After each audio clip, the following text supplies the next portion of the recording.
isinilang sa mundo. May iba't ibang kapalaran kahit sino.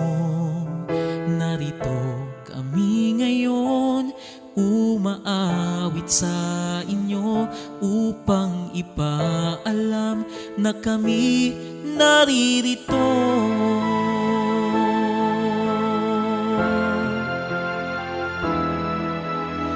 Di alintana ang naging kapalaran na mapabilang sa mga mayroong kapansanan.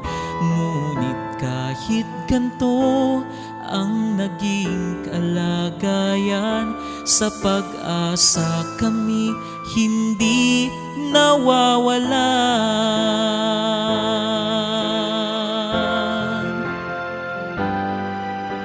Kapansanan ay di hadlang upang iyong makamtan at maabot ang tagumpay na laging inaasam. Huwag lang iisipin ang aming kahinaan, dahil lang totoo kami ay mayroong taglay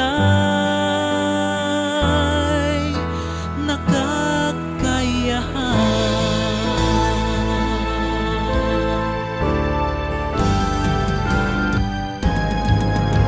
Kapansanan ay di hadlang upang iyong makamtan at maabot ang tagumpay na laging inaasam.